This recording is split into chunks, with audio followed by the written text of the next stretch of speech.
Hi friends, welcome to our channel. In the previous session, we had discussed an introduction to distance-based models. Now, in this session, we will move to neighbors and exemplars concept. Before going to that one, what are the different ideas that we have to use in the distance-based model? Okay, mainly we have two ideas. The first one is we have to formulate a model. Formulating a model in terms of, that is, we have to design a model. The model is defined in terms of instances. What do you mean by instance? Each particle present in the instance space is called instance. It is also called as exemplar. That is, we have to formulate a model in terms of exemplars. Second one, once we define a model, that is, once we create a model, then what to do? We have to defining the decision rule. I think you got this one. First we have to create a model. Once we create a model, we have to create the decision rule in terms of, this one is the important topic, in terms of nearest exemplars.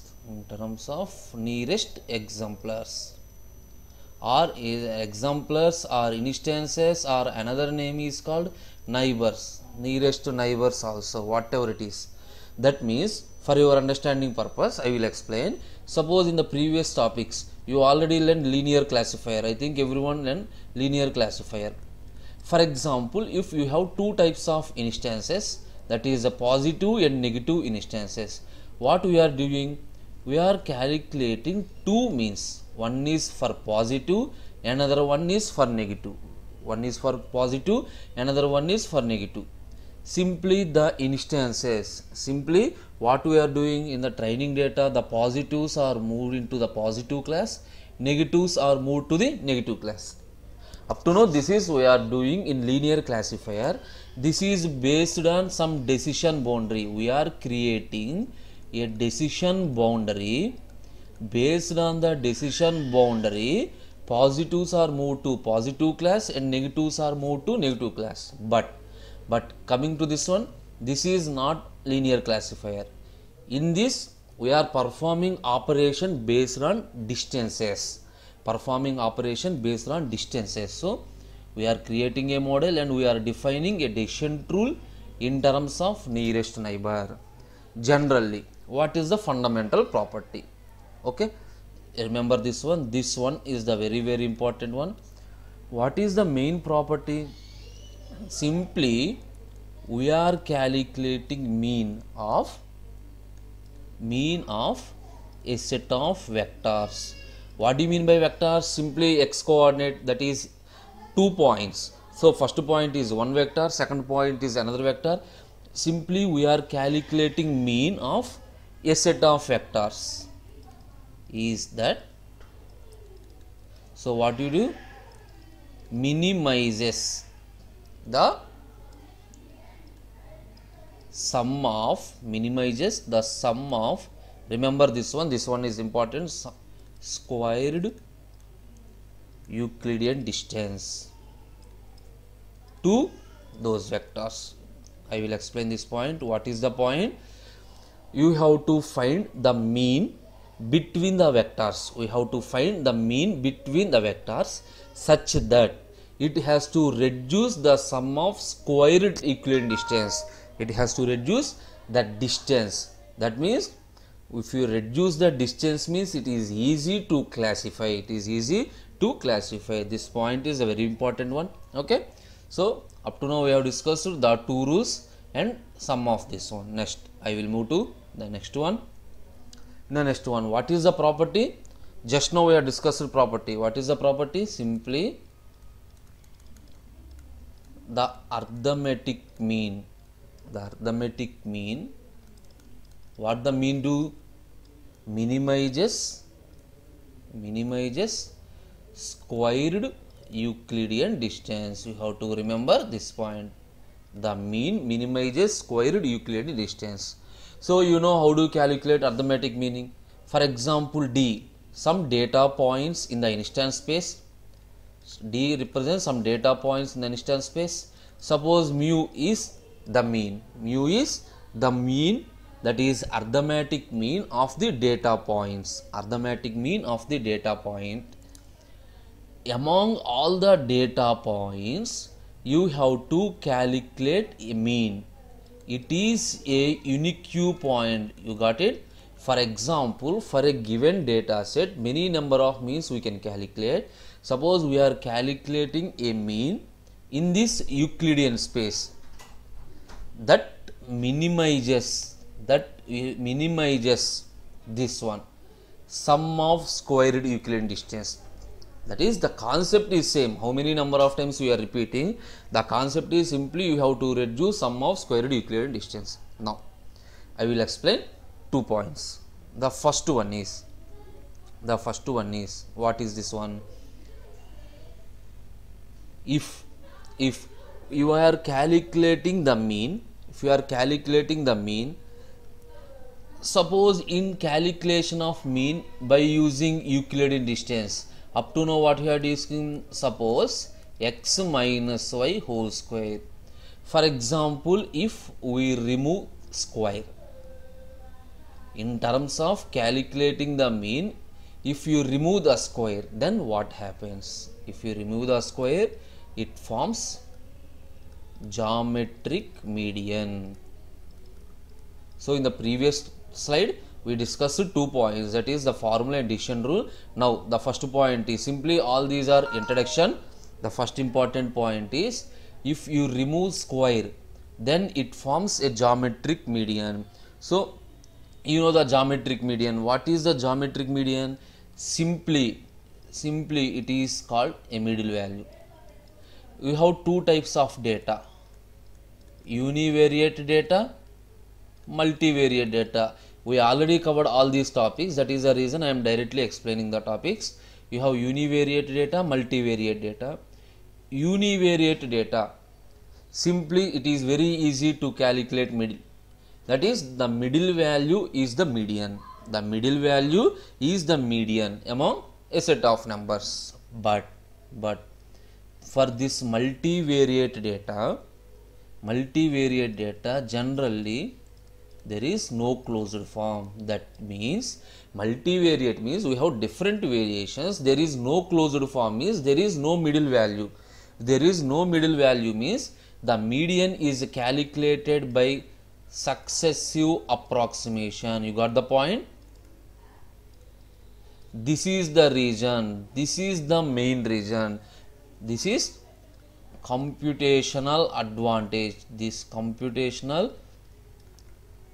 advantage is the main region we are using squared Euclidean distance. That is, up to now we have discussed squared Euclidean distance. Why this one is the very important? Suppose if you remove the square, this is a geometric median. In the geometric median, if it is a univariate data, directly middle value, then there is no problem. For example, if it is a multivariate data, it is directly not possible to calculate the middle value. Step by step we have to calculate and take the approximation. This is one point in one scenario. In another scenario,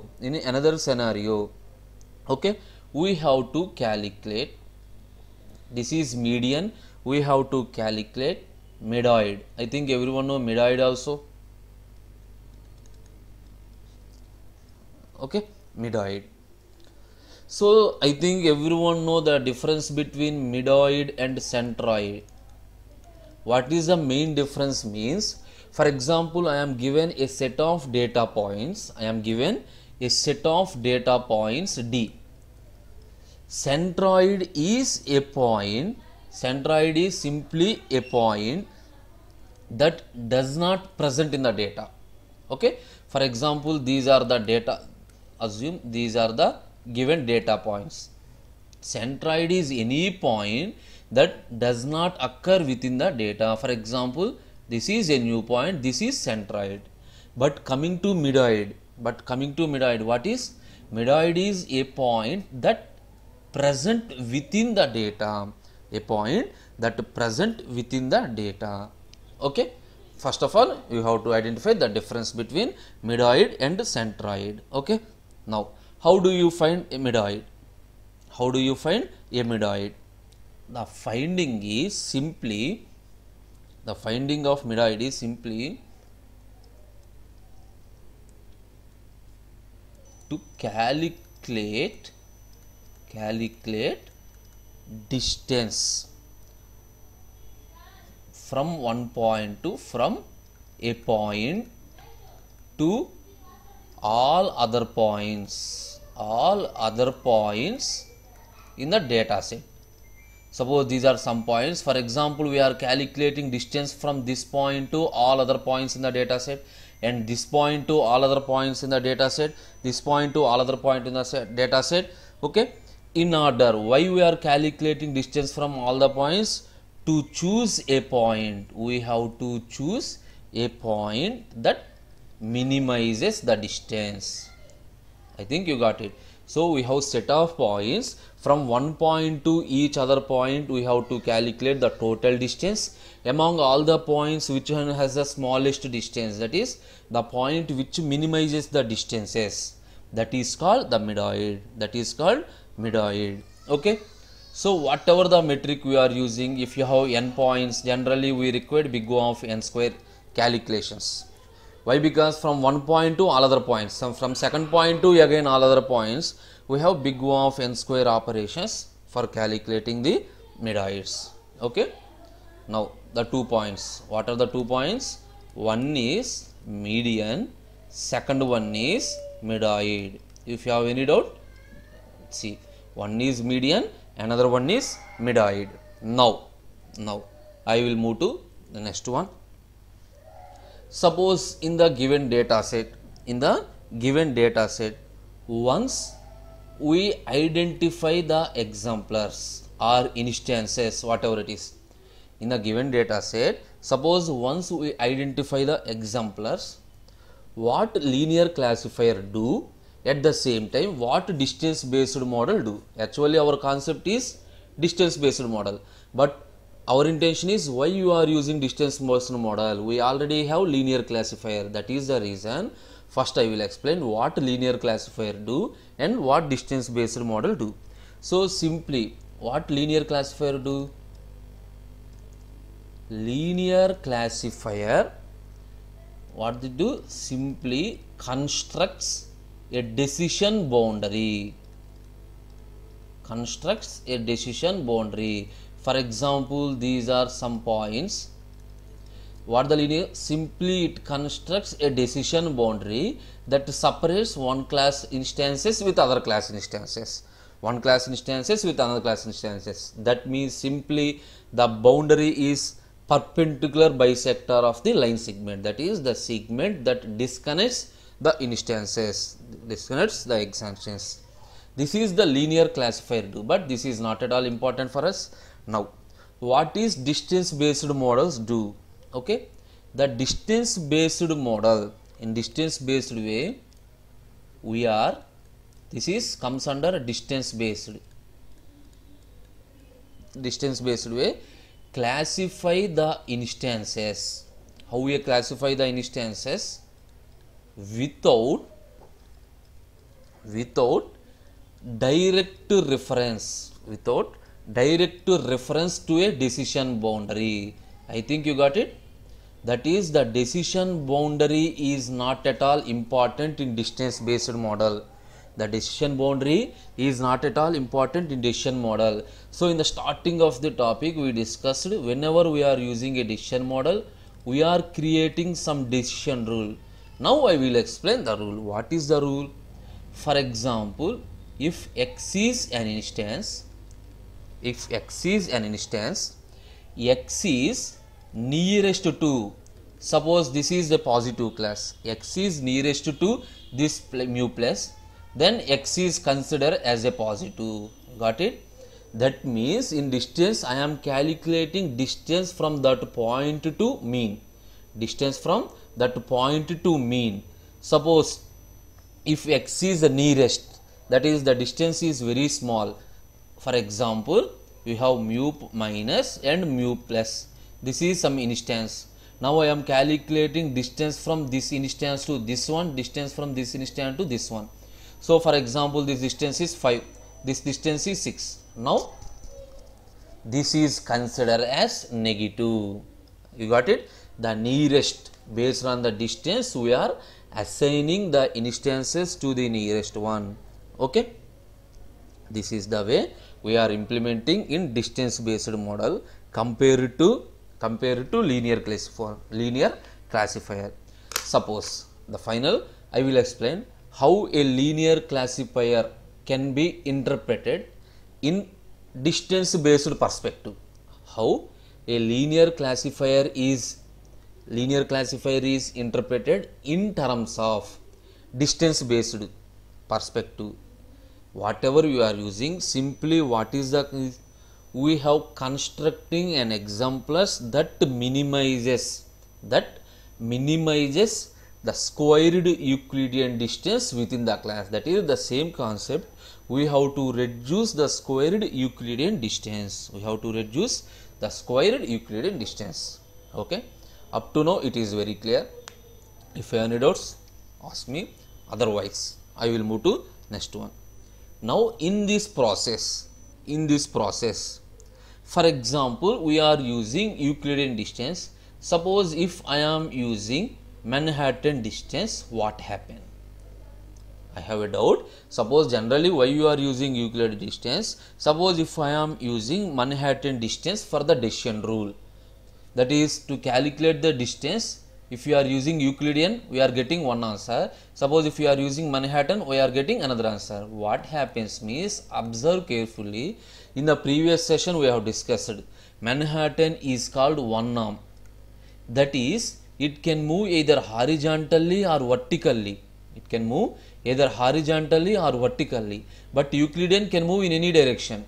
If it moves horizontally or vertically means, even though it is nearest, even though the instance is nearest to the mean, but in the moving process it leads to misclassification.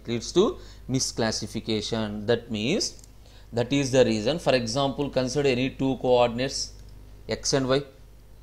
Okay, for example, x and y two coordinates. Then between these 2 points, simply Manhattan distance forms a rectangle. That is, we are moving either horizontal direction or vertical direction. Suppose whenever we are moving a horizontal step, it away from the instance, away from the mean. That is the reason generally we are applying 45 degrees angle of the coordinate. We are applying either horizontal or vertical 45 degrees, either plus 45 or minus 45. Okay. So this is the reason generally we are not preferring Manhattan distance also. We are not using Manhattan distance also. So the same is explained with the diagram. For example, we have these two are exemplars, these three are instances. Assume two exemplars, and we are using the concept of nearest exemplar decision rule. Just now we discussed nearest exemplar decision rule. Okay, first I will explain with Euclidean distance. So this one, for example, first I will draw this outer circle. This outer circle is longest to exemplars, and I am moving to this one, So what happens? The circle shrinks. Suppose I am moving in this. For example, this is the decision boundary. If I am moving along the decision boundary from this position to this position, what happens? The circle grows. You got it? For example, this is. Otherwise, if you are using Manhattan distance, it is completely based on rectangles. Suppose you are moving in either horizontal direction or vertical direction. Like this. if you are moving out, you can move in any path. Okay, like this. So these are the instances. So what is the meaning of this one? So in Manhattan distance, we have to form the rectangles or diamonds. So generally it is possible in only one direction, only one unique direction, horizontal or perpendicular. So that is the reason it's somewhat difficult to identify the nearest exemplar. Okay, and another useful, why you are moving from linear classifier to distance based classifier. We are moving from linear classifier to distance based classifier. So up to now we have discussed the same concept. What is the concept? Instead of, for example, we have 3 points. How do we define a decision boundary? For example, if you are these two belongs to 1. Suppose if you are these two belongs to 1. Suppose we have different possible cases. But in distance based method, we are not writing any decision boundary. Simply we calculate the nearest based on the distances. Okay. This is the concept of nearest neighbors. We can have any number of instances also. For example, suppose one decision boundary.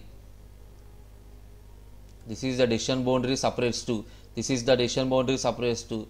This is the decision boundaries. Okay, we can have any number of decision boundaries. Okay, is it clear? This is called nearest neighbors. And before that one, what is nearest? That is neighbors and exemplars. What we have discussed simply, briefly within 5 minutes. 2 properties or 2 key ideas. What are the 2 key ideas? We have to formulate a model and we have to define a decision rule. Then we discussed mean, that is sum of squared Euclidean distance. In the exam point of view, you have to write these points. Sum of squared Euclidean distance. After that, we have discussed median. How to calculate median for univariate data, for multivariate data. Then middoid. So middoid and centroid difference. And how do we calculate middoid? After that, what is the difference between linear classifier and distance based classifier? For an example, linear classifier and distance based classifier. And what happens if you are using Manhattan distance? Okay, so what is the advantage of distance based model over linear classifier? What happens if you have more than 2 neighbors? More than 2 neighbors? So we have discussed all these concepts. In the next session, we will discuss nearest neighbor classification. Thank you.